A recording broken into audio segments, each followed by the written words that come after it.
90s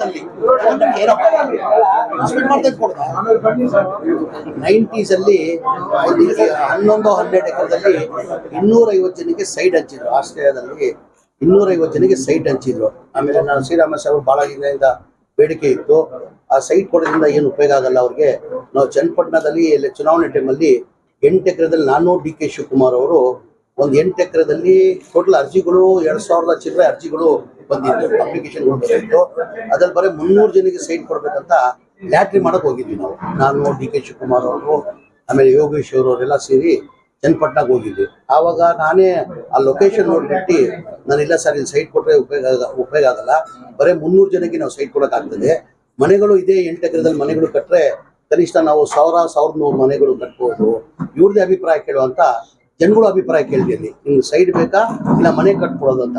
ಆಮೇಲೆ ಎಲ್ಲರೂ ಸರಿ ಇಲ್ಲ ಸರ್ ಸೈಡ್ ಮನೆ ಕಟ್ಕೊಟ್ರೆ ಒಳ್ಳೇದು, ನಮ್ಗೆ 1000 ಜನ ಮನೆ ಸಿಗ್ತದೆ ಅಂತ ಹೇಳಿ ಅವತ್ತು ನಿರ್ಧಾರ ಮಾಡಿದ್ವಿ.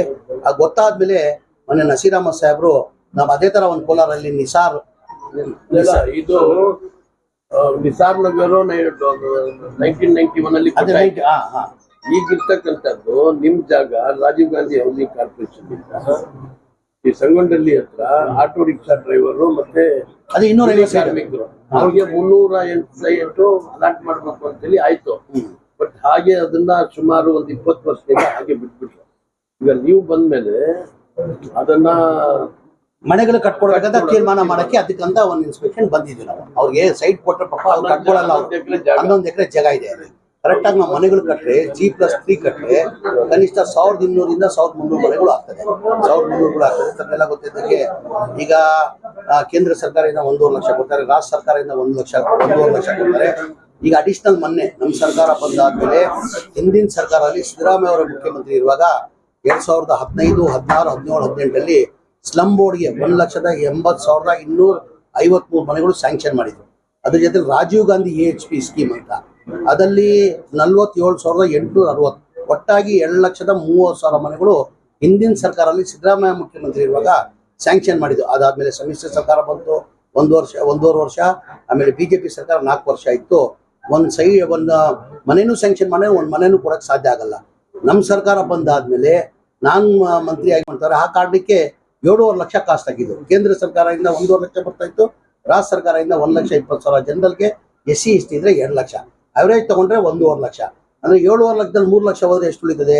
4.5 ಲಕ್ಷ. 4.5 ಲಕ್ಷ ಬೆನಿಫಿಷರಿ ಕಟ್ಟಕ್ಕೆ ಸಾಧ್ಯ ಆಗ್ತಲ್ಲ. ಟೋಟಲ್ 8 ವರ್ಷದಲ್ಲಿ ಬೆನಿಫಿಷರಿ ಪೇಮೆಂಟ್ ನಮ್ಗೆ ಬರಬೇಕಾಗಿತ್ತು. ಸ್ಲಮ್ ಬೋರ್ಡ್ ನಾನು ಹೇಳ್ತಾ ಇರೋದು 7,400 ಕೋಟಿ.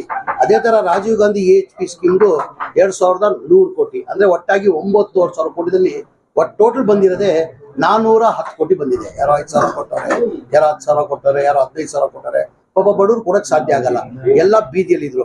ನನ್ ಗಮನಕ್ಕೆ ಬಂದಾದ್ಮೇಲೆ ಮನೆ ಮುಖ್ಯಮಂತ್ರಿಗೆ ಹೆಂಗ್ ಹೋಗಪ್ಪ ಹೇಳಿದ್ದು, ಏನಕ್ಕಂದ್ರೆ ತಮ್ಗೆಲ್ಲ ಗೊತ್ತಿದ್ದಂಗೆ ಈ 5 ಗ್ಯಾರಂಟಿಗೂ ಕನಿಷ್ಠ 55,000-60,000 ಕೋಟಿ 5 ಗ್ಯಾರಂಟಿ ಆಗ್ತದೆ. ಆ ಮಧ್ಯದಲ್ಲಿ ಇದು 9,000 ಕೋಟಿ ಮನೆ ಮುಖ್ಯಮಂತ್ರಿಗಳು ಹೆಂಗ್ ಕೇಳೋದಂತ ಹೇಳ್ಬಿಟ್ಟು ನನ್ನ ಮಾನ್ಯ ಮುಖ್ಯಮಂತ್ರಿ ಗಮನಕ್ಕೆ ತಂದೆ ನಾನು. ಸರ್ ಈ ತರ ಹಿಂದಿನ ಸರ್ಕಾರಲ್ಲಿ ತಾವೇ ಮುಖ್ಯಮಂತ್ರಿ ಇರುವಾಗ ಈ ಮನೆಗಳು ಸ್ಯಾಂಕ್ಷನ್ ಆಗಿದ್ದು, ಅದಾದ್ಮೇಲೆ ಒಂದು ಮನೆನೂ ಕೊಡಕ್ ಸಾಧ್ಯ ಆಗಿಲ್ಲ, ಒಂದು ಮನೆನೂ ಸ್ಯಾಂಕ್ಷನ್ ಮಾಡಿಲ್ಲ, ಜನ ಬೀದಿಯಲ್ಲಿ ಇದ್ದಾರಂತ. ಮನೆ ಮುಖ್ಯಮಂತ್ರಿನ 2-3 ಮೀಟಿಂಗ್ ಮಾಡಿ ನೀನ್ ಹೇಳ್ತಾರ ಸತ್ಯ ಹಾಕೋಣ, ಈ ಬಡವ್ರು ದುಡ್ಡು ಕಟ್ಟಕ್ ಸಾಧ್ಯ ಆಗಲ್ಲ, ಅದ್ ಎಷ್ಟನ ತೊಂದರೆ ಆಗ್ಲಿ ಎಷ್ಟನ ಕಷ್ಟ ಆಗ್ಲಿ ಈ ದುಡ್ಡು ನಾನು ಕೊಡ್ತೀನಿ. 2026 ಏಪ್ರಿಲ್ ಒಳಗೆ ಈ ಮನೆಗಳು ಕಂಪ್ಲೀಟ್ ಮಾಡ್ಕೊಡ್ಬೇಕಂತ 2024 ಕ್ಯಾಬಿನೆಟ್ ತಂದು ಅಪ್ರೂವ್ ಮಾಡಿ, 2024 ಜನವರಿಯಲ್ಲಿ ತಂದು ಕ್ಯಾಬಿನೆಟ್ ಅಲ್ಲಿ ಅಪ್ರೂವ್ ಮಾಡಿ ಫೆಬ್ರವರಿಗೆ ನಮ್ಮ 500 ಕೋಟಿ ಸ್ಲಮ್ ಬೋರ್ಡ್ ಬಿಡುಗಡೆ ಮಾಡಿದಕ್ಕೆ ನಾವು 36,789 ಮನೆಗಳು ಕೊಟ್ಟು ಅದೆಲ್ಲ ಗೊತ್ತಿರೋದೇ ವಿಚಾರ. ಅದಾದ್ಮೇಲೆ ಹೋದ ತಿಂಗಳಲ್ಲೇ 25ನೇ ತಾರೀಕಿಗೆ ಹುಬ್ಳಿದಲ್ಲಿ ದೊಡ್ಡ ಮಟ್ಟದಲ್ಲಿ ಕಾರ್ಯಕ್ರಮ ಮಾಡಿ 42,355 ಮನೆ ಕೊಡ್ಬೇಕಂತ 45 ಮನೆ ಕೊಡ್ಬೇಕಂತ ತೀರ್ಮಾನ ಮಾಡಿದ್ವಿ. ನಮ್ಮ ಸಾಧನಾ ಸಮಾವೇಶ ಕಾರ್ಯಕ್ರಮ 2 ವರ್ಷದ ಸರ್ಕಾರದ್ದು ಸಾಧನಾ ಸಮಾವೇಶ ಕಾರ್ಯಕ್ರಮ ಮಾಡ್ಬೇಕಂತ ಹೊಸಪೇಟೆದ ಮಾಡ್ಬೇಕಂತ ತೀರ್ಮಾನ ಮಾಡಿದ ಕಾರಣಕ್ಕೆ ಆ ಕಾರ್ಯಕ್ರಮ ಮಾಡಕ್ ಸಾಧ್ಯ ಆಗಿಲ್ಲ. ಬರೋ ತಿಂಗಳಲ್ಲಿ ಆ ಕಾರ್ಯಕ್ರಮವನ್ನು ಮಾಡಿ 42,253 ಮನೆಗಳು ಕೊಡ್ತೀವಿ. ಅದೇ ಸ್ಕೀಮ್ ಅಲ್ಲಿ ಇಲ್ಲಿ ಕೋಲಾರಲ್ಲೂ ಮನೆ ಕಟ್ಕೊಡೋ ಬರೀ ಬೆನಿಫಿಷರಿ 2.5 ಲಕ್ಷ ಕೊಟ್ಟರೆ ಸಾಕು, ಅವ್ರು ಒಂದು ಮನೆ ಆಗ್ತದೆ, ಸ್ವಂತ ಮನೆ ಆಗ್ತದೆ. ಸ್ವಂತ ಮನೆಗಳು ಹೆಂಗ್ ಬರ್ತಾ ಇದೆ ನಮ್ಗೆ ಗೊತ್ತಿರೋದು ವಿಚಾರ. ಆ ಹಿನ್ನೆಲೆಯಲ್ಲಿ ಇವತ್ತು ನಾನು ಕೋಲಾರ ಕೇಂದ್ರ ಸರ್ಕಾರದಿಂದ ಬರೋ ಯೋಜನೆಗಳು ಬಿಟ್ಟರೆ ರಾಜ್ಯ ಸರ್ಕಾರದಿಂದ ಏನು ಕೊಡ್ತಾ ಇಲ್ಲ. BJP ಅವ್ರನ್ನ ಬಹಳ ಸತಿ BJP ಅವ್ರಿಗೆ ಸವಾಲ್ ಹಾಕಿದ್ದೀನಿ. ಇವತ್ತು ಕೋಲಾರಲ್ಲೂ ಸವಾಲ್ ಆಗ್ತಾ ಇದ್ದೀನಿ ನಾನು.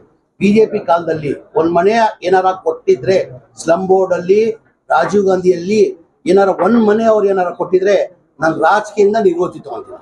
ರಾಜಕೀಯದಿಂದ ನಿವೃತ್ತಿ. ನಾನು ಓಪನ್ ಸವಾಲ್ ಬಿಜೆಪಿ ಅವರಿಗೆ.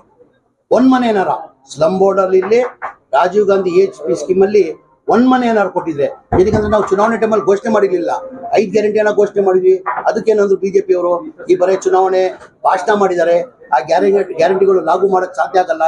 ಆ ಗ್ಯಾರಂಟಿಗಳು ಲಾಗು ಮಾಡಬೇಕಾದ್ರೆ 55 ರಿಂದ 60 ಸಾವಿರ ಕೋಟಿ ಆಗ್ತದೆ. ನಮ್ಮ ಸರ್ಕಾರ ಬಂದು ಮನೆ ಸಿದ್ದರಾಮಯ್ಯ ಮುಖ್ಯಮಂತ್ರಿ ಆಗಿ, ಉಪಮುಖ್ಯಮಂತ್ರಿ DK ಶಿವಕುಮಾರ್ ಆಗಿ ಒಂದೇ ತಿಂಗಳಲ್ಲಿ ಈ 5 ಗ್ಯಾರಂಟಿಯನ್ನ ಲಾಗು ಮಾಡೋದು ತಮ್ಗೆಲ್ಲ ಗೊತ್ತಿದೆ. ಇದು ನಾವು ಘೋಷಣೆ ಮಾಡಿರ್ಲಿಲ್ಲ. ಯಾವುದು ಮನೆಗಳು ಕೊಡ್ತೀವಿ ಅಂತ ಯಾವತ್ತೂ ಘೋಷಣೆ ಮಾಡಿರ್ಲಿಲ್ಲ. ನಾವು ಚುನಾವಣೆ ಟೈಮಲ್ಲಿ ಈ ಬಡವರಿಗೆ ಮನೆಗಳು ಕಟ್ಕೊಡ್ತೀವಿ ಅಂತ ಹೇಳ್ಬಿಟ್ಟು ನಾವು ಘೋಷಣೆ ಮಾಡಿರ. ಬಡೇ ಬಡವ್ರ ಬಗ್ಗೆ ಕಾಲೇಜ್ ಕಾರಣಕ್ಕೆ ಈ ಗ್ಯಾರಂಟಿದಲ್ಲೂ ಈ ಮನೆಗಳು ಕೊಡೋದು ಅದು ಸ್ವಲ್ಪದು ಮಾತಿಲ್ಲ. ಅವ್ರದ್ದೇ ಸರ್ಕಾರ ಇತ್ತಿಲ್ಲ. ಬಿಜೆಪಿ 4 ವರ್ಷ ಸರ್ಕಾರ ಇತ್ತು. ಯಡಿಯೂರಪ್ಪ ಅವರು 2 ವರ್ಷ ಮುಖ್ಯಮಂತ್ರಿ ಆಗಿದ್ರು. ಬಸವರಾಜ ಬೊಮ್ಮಾಯಿ ಅವರು 2 ವರ್ಷ ಮುಖ್ಯಮಂತ್ರಿ ಆಗಿದ್ರು. ಕುಮಾರಸ್ವಾಮಿ ಅವರು 1 ವರ್ಷ ಮುಖ್ಯಮಂತ್ರಿ ಆಗಿದ್ರು. ಅವ್ರ ಬಡವ್ರ ಬಗ್ಗೆ ಕಾಲೇಜ್ ಅವ್ರು ಕೊಡ್ಬೋದಾಗಿತ್ತಾನೆ. ಈಗ ಆಲ್ರೆಡಿ 36 ಸಾವಿರ ಮನೆ ಕೊಟ್ಟಿದ್ದೀವಿ ತಾನೆ ನಾವು. ಇನ್ನು 42 ಸಾವಿರ ರೆಡಿ ಇದೆ. ಹೋದ ತಿಂಗಳೆಲ್ಲ ಕೊಡ್ಬೇಕಾಗಿತ್ತು. ಈ ಕಾರಣಕ್ಕೆ ಸದನ ಸಮಾವೇಶ ಮಾಡಿದ ಕಾರಣಕ್ಕೆ ನಾವು ಕೊಟ್ಟಿಲ್ಲ. ಬರೋ ತಿಂಗಳಲ್ಲಿ ಕೊಡ್ತಾ ಇದ್ದೀವಿ. ಕೋಲಾರದಲ್ಲಿ ಸರ್